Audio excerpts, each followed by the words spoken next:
Banyak orang yang mengagumi Yesus sebagai guru yang bijak, nabi besar, atau tokoh sejarah yang berpengaruh.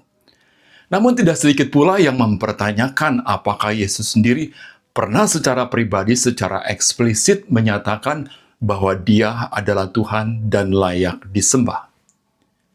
Pertanyaan seperti di mana Yesus mengatakan, "Akulah Tuhan, sembahlah Aku," seringkali dilontarkan untuk mempertanyakan keilahiannya. Tetapi apakah keilahian Yesus harus dibuktikan dengan kalimat yang sama persis seperti itu? Ataukah ada cara lain yang lebih dalam untuk memahami siapa sebenarnya Yesus menurut perkataan dan tindakannya sendiri? Mari kita bahas dan telusuri bersama. Pertanyaan di mana Yesus pernah mengatakan "Akulah Tuhan dan sembahlah Aku" sebenarnya mengandung kekeliruan secara logika yang dikenal sebagai argument from silence atau argumentum ex silentio, yaitu menarik kesimpulan dari ketiadaan pernyataan eksplisit. Logikanya begini, jika Yesus tidak pernah secara hurufiah mengatakan kalimat seperti itu, maka Ia bukan Tuhan. Padahal itu seperti berkata begini, karena Alkitab tidak pernah mencatat Yesus tertawa, berarti Ia tidak pernah tertawa. Tentu ini tidak masuk akal, bukan? Kita tahu Yesus selain Allah sejati adalah sepenuhnya manusia sejati juga, dan tertawa adalah bagian alami dari kehidupan manusia. Sayangnya, pertanyaan ini biasanya bukan lahir dari kerinduan untuk mencari kebenaran, tetapi sebagai upaya membenarkan keyakinan tertentu atau untuk menyesatkan orang lain. Padahal kebenaran tidak selalu harus diungkapkan dengan kata demi kata.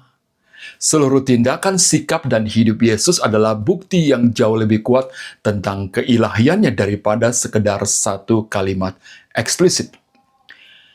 Dari mana asal pertanyaan ini sebenarnya? Umumnya pertanyaan ini diajukan oleh beberapa kelompok, di antaranya. Pertama, kaum muslim. Dalam Islam, Yesus atau Isa dianggap nabi tetapi bukan Tuhan, apalagi anak Allah. Muslim sering mengajukan pertanyaan ini untuk menantang doktrin keilahian Yesus dalam kekristenan. Karena dalam Al-Quran tidak ada pengakuan bahwa Yesus adalah Tuhan. Kedua, saksi Yehova. Mereka percaya bahwa Yesus adalah makhluk ciptaan, bukan Tuhan yang sejajar atau sama dengan Allah Bapa. Mereka sering menggunakan argumen ini untuk mendukung pandangan non-Trinitarian, yaitu yang menolak pengajaran Allah Tritunggal. Tiga, pendukung Unitarian dan kelompok anti-Tritunggal lainnya. Mereka menolak doktrin Allah Tritunggal dan mempertanyakan keilahian Yesus sebagai Tuhan yang sejati. Empat, biasanya kaum skeptis, ateis, atau kepercayaan lain. Kadang mereka menggunakan pertanyaan ini dalam debat untuk kritik terhadap kekristenan. Alasan mengapa pertanyaan ini diajukan biasanya bertujuan: satu, menentang ajaran Tritunggal dan menolak keilahian Yesus dalam iman Kristen.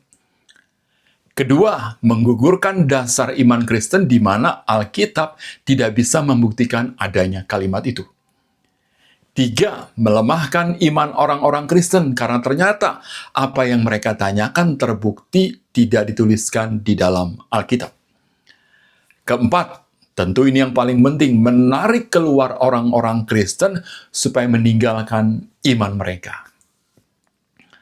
Uniknya, mereka yang mempertanyakan keilahian Yesus di zaman modern ini justru sudah dibantah oleh orang-orang Yahudi yang hidup sejaman dengan Yesus.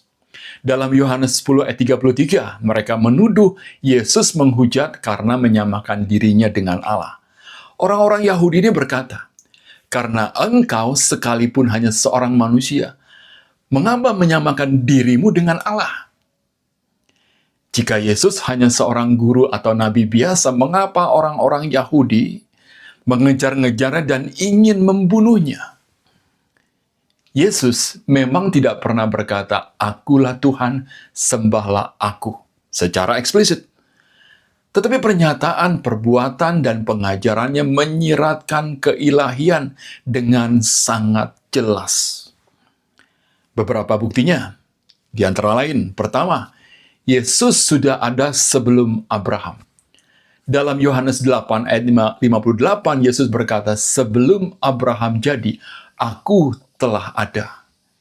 Ini bukan sekedar klaim keberadaan sebelum Abraham, tetapi sebuah pernyataan eksistensi kekal yang hanya dimiliki Allah sendiri.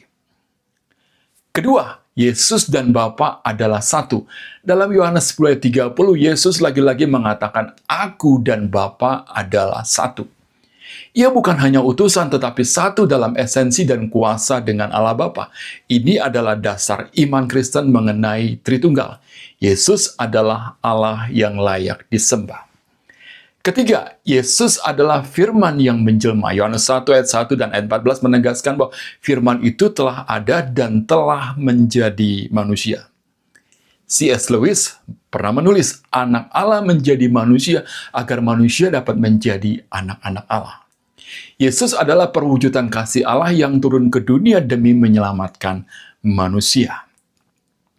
Keempat, Yesus mengampuni dosa. Dalam Markus 2 ayat 5-7, Yesus berkata kepada orang lumpuh itu, "Dosamu sudah diampuni." Orang-orang Yahudi dan para ahli Taurat langsung menuduhnya menghujat Allah karena hanya Allah yang bisa mengampuni dosa. Tetapi Yesus membuktikan otoritasnya dengan menyembuhkan orang itu. Ini adalah bukti tak langsung namun sangat kuat bahwa Yesus memiliki kuasa ilahi. Kelima, Yesus menerima penyembahan. Yesus tidak hanya mengajar dan menyembuhkan, ia juga menerima penyembahan, sesuatu yang dalam budaya Yahudi hanya boleh diberikan kepada Allah.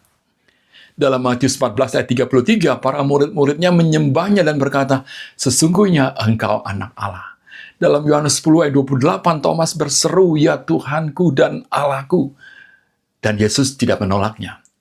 J.I. Packer dalam bukunya Knowing God menulis bahwa Yesus menerima penyembahan itu karena memang dia layak menerimanya.